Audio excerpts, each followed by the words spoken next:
Hello po guys, ang ating tutuin ngayon ay recycle. Opo, tama po yung narinig.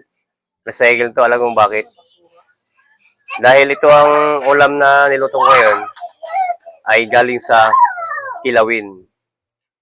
Which is, kilawin, tinanggalan na ng mga laman ang naibang buto. Tingnan nyo. So,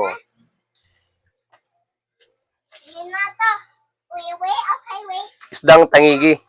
Yan o. Ito ay dapat tinatapo na pero naging ulam pa. Alam mo yung bakit? Kaya nga, niluto pa namin naging tinula na. So, kaya recycle. Di ba? Kala nyo, basura lang yung maging recycle. Hindi. Pati sa pagkain, pwede mangyari yan. Gagaya ito. Ulitin ko po. Ito ay pinagkukunan sa ginawa naming kilawin.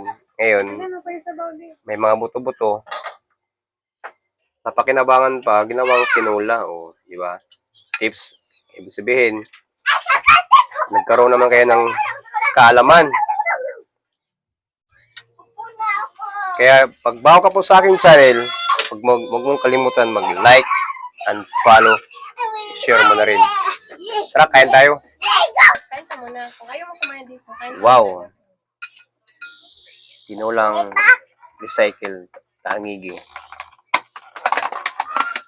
Sausaw. Naman. Ang hangyan din. Ahal. Ay, ako, malasa. Sana kakain.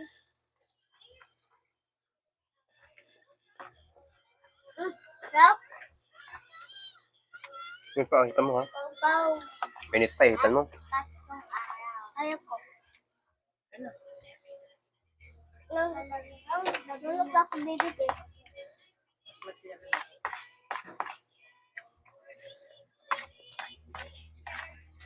Ano? Ano ka ba? Hindi.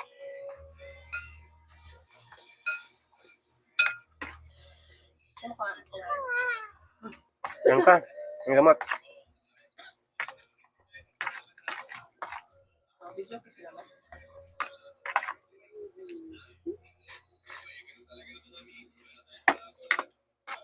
Ako naman. Sausaw.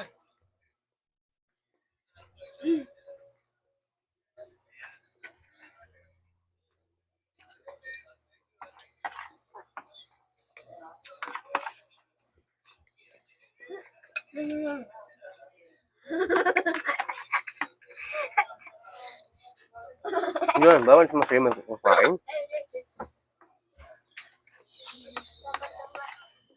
Bakit ka na doon? Ba't?